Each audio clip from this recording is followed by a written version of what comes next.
The following day at exactly 12:01, the door buzzer sounded. Punctual. I like it. I skipped over to the speaker. Yes? Hey, it's Will. I buzzed him in. He was up the stairs in a second and rapped a silly little beat on the door. I opened it wide. Hey, come on in. Hi, roomie. He stepped in, then stood there transfixed for a minute before looking around. I observed his every move. He walked through the living room and kitchen, which was one big loft-style room. The kitchen had a breakfast bar and two big windows facing out of the street. The other side of the room was floor-to-ceiling bookshelves full of records, CDs, and books. Oh, Mia, this place is great. Are those your dad's old records? Yeah. I felt a twinge of sadness about Pops. Will set his bag down next to the coffee table that sat between two identical beige sofas that faced each other. The upright piano was against a little section of wall just as you entered the hallway. I love this piano, Will said as he ran his fingers over the keys. He was like a kid in a candy shop. My father had black and white photos everywhere.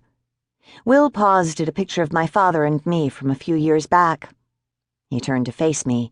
His eyes narrowed into the listening to God look. Then he smiled and said, "You're beautiful." I realized how handsome and expressive Will's face was close up. The way he spoke to me made me believe he could never tell a lie. "Thank you," I said softly, and then moved to change the subject. "I'll show you the room." He walked behind me down the hall toward his new room. I was unreasonably nervous, like I had just asked him to take me to bed. I showed him the large bathroom that we would be sharing. He seemed happy and said it was literally the size of the storage closet he had just moved from. The two bedrooms at the end of the hall were identical, one on the left and one on the right. I was in my father's room on the right, which had a window out to a courtyard in the back of the building. The room on the left had windows that faced out to the street. It also had a little platform and fire escape, which I figured Will could smoke on since there would be no smoking inside the apartment. I pointed to the closed door of my room. "That's my room." I hoped he got the message that it was off limits. And here's yours.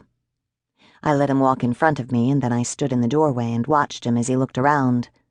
On the wall was a poster of a long-haired Eddie Vedder singing on stage back in the grunge days.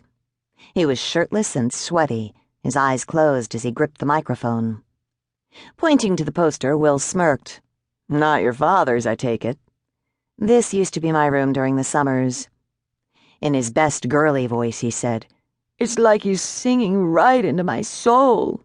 "Shut up," I said sheepishly. "Take it down, do whatever you want." I pointed to the window. "You can smoke out there."